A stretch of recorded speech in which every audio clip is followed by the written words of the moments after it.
Друзья, привет! Вы на канале Зооком Клуб, я Евгений Рыболтовский. И сегодня я хочу поговорить с вами о рептилиях, о таких необычных ящерицах, как цепкохвостые сцинки, Каруция зебрата.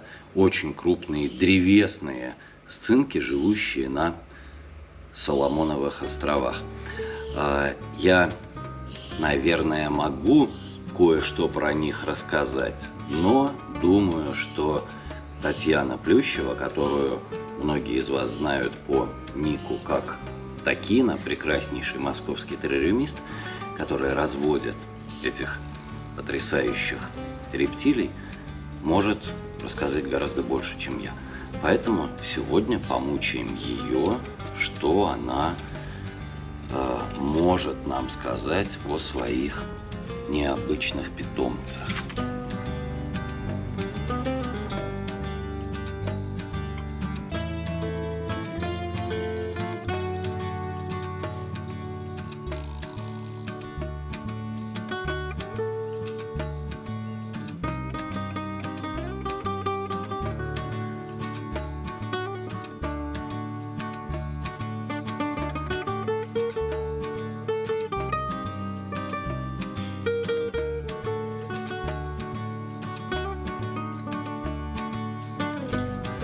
Цепкохвостый сцинк с Соломоновых островов.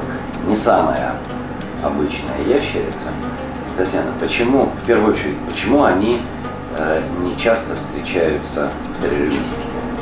Потому что они живородящие, и потому что они рожают одного, максимум двух детенышей в год. И еще не каждый год. Говорят, что через год. У меня, по крайней мере, вот в прошлом году не было детей, позапрошлом были. Поэтому вот получается раз в 2 года одного-двух детенышей. То есть получить потомство, в принципе, в большом количестве, это нереально. Невозможно. Они такие не самые легко размножающиеся ящерки. Чем привлекательны? Привлекательны? Ну, во-первых, для меня, да, для меня это размер и красота самой ящерицы. Но они же прекрасны. Вот реально они прекрасны. Морда. Они очень интеллектуальны. Очень. Они общаются. Они узнают. Они... Они, конечно, инопланетные. Они инопланетные. Они древесные. Они... Иди сюда, дружище. Я не могу сказать, что они все добрые, но мне повезло. Мои достаточно контактные. Потом у них достаточно крупный размер, с ними интересно общаться. Я люблю все-таки крупных ящериц. Ну, насколько я знаю, вообще... И они травоядные. Да, это огромный плюс. Вот Каруция зебрата, по-моему, сейчас самый крупный сцинк современности. Слушай, нет, гигасы? Ну, наверное, они все-таки... Не, интермедии, вот, например, они длиннее. У них хвосты другие просто, да? Если с хвостом, то, наверное, они приблизительно одинаковые. Хотя я видела интермедии вот таких, наверное, с хвостом. Они больше, крупнее. Один из самых крупных, сцинков. Да. А вот скажи, общаясь с ними, собственно, ты несколько лет уже их держишь, и держишь довольно успешно. Литература утверждает, что это сцинки, имеющие социальную структуру. Да, это правильно. Вот что? По моим наблюдениям, это звери, которые, во-первых, после рождения детенышей оба родителя ухаживают за детенышами. Они значит ухаживают? Они их охраняют, они о них заботятся. Детеныши прям вот за ними ходят по пятам, да? Они их прячут, они их зарывают, они их... Вот такого, чтобы они кормят, я, конечно, не встречала, да, не видела. Может быть, просто я не видела, да. Но то, что они их защищают, закрывают, прячут, охраняют, это абсолютно точно да. А у пары существует социальная структура? Потому что в природе говорят, что они живут группами. Самый сильный живет на вершине дерева, где ест молодые листочки, а прочие уже ниже питаются остатками. У меня пара, поэтому я не могу сказать. Пара дружно очень живет, вот они у меня вместе, и очень хорошо они существуют. Я не держала их группами. Детеныши, то есть пара и детеныш живут очень хорошо. То есть и самец, и самка заботятся о детеныше. И тот, и другой. Группу не могу сказать, потому что просто у меня не было. Так, чтобы несколько в одном террариуме. Но по рассказам моих коллег, да, они живут группами, и самец, несколько самок, очень... Вот 2 самца не слышала, чтобы жили. То есть все-таки, как у большинства сцинков, скорее всего, агрессивны. Скорее всего, агрессивным будут. Да. Плюс, естественно, это большой террариум необходим. Какой террариум?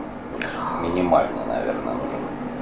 Ну, я вообще люблю большие объемы, да. Для меня это все-таки, наверное, метр в ширину, да, в глубину сантиметров 50-60 и в высоту 1,5 метра.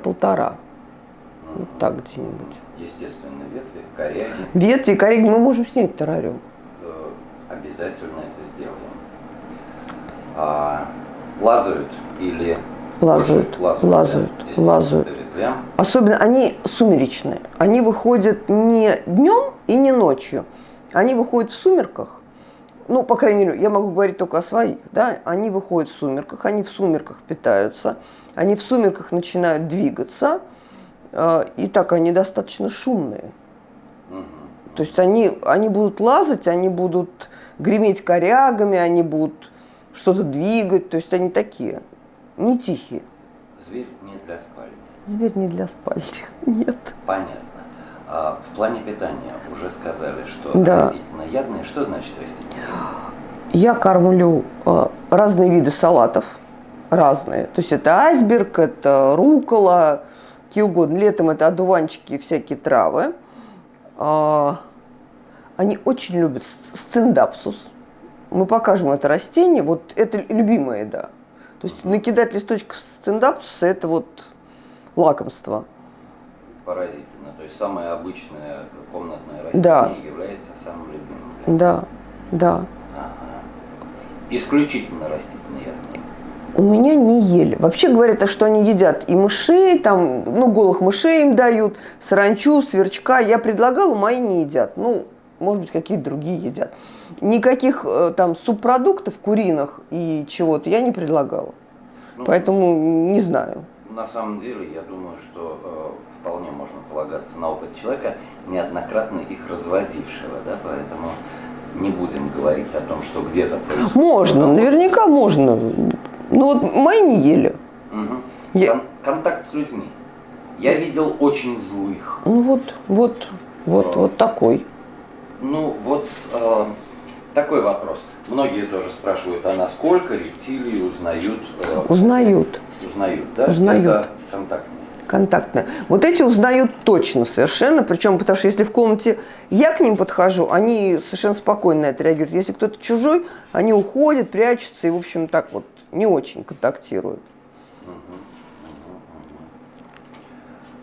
По рекомендациям, даже не для начинающих террариумистов, я понимаю, это зверь совсем не для начинающих, его и найти очень тяжело, их мало, да? Но какие-то умные, толковые советы по этому необычному сцинку, которого немногие даже видели. Я бы сказала, что зверь достаточно простой. Если сделать изначально правильные условия содержания, для меня все животные, особо сложных таких, да, не существует. Потому что если сделать продуманные правильные условия, то они все простые. Их просто надо любить и все. А дальше они будут жить и отвечать вам, в общем, самым таким, тоже любовью. Из советов по температурам, они не жаркие, но и не холодные. Это днем, наверное, у меня 26-27, в точке до 30. То есть это не жаркие. Ночью 22-24. Они любят влажность. Они замокают в поилках. То есть поилка такая у меня, не поилка, а скорее купалка. Они могут туда залезть, сидеть там весь день, отмокать. У них бывают проблемы с линькой на лапах, как у большинства сцинков. На самом деле, когда если пересушить, могут плохо линять. Высокая влажность. Да. Беременность долгая? 9 месяцев. Как у человека. Да. Да, В районе там плюс-минус, 9 месяцев. Отлично. Ну вот. И детеныши рождаются крупные. Прям смотришь и даже не понимаешь, как он там поместился. Вроде бы все было так незаметно. Ну, он за все 2 года и дает размер. Все-таки один детеныш раз в 1,5-2 года, конечно, это совершенно необычно. Не, у кого-то, может быть, каждый год бывает. У меня не было так. У меня как-то они отдыхают год.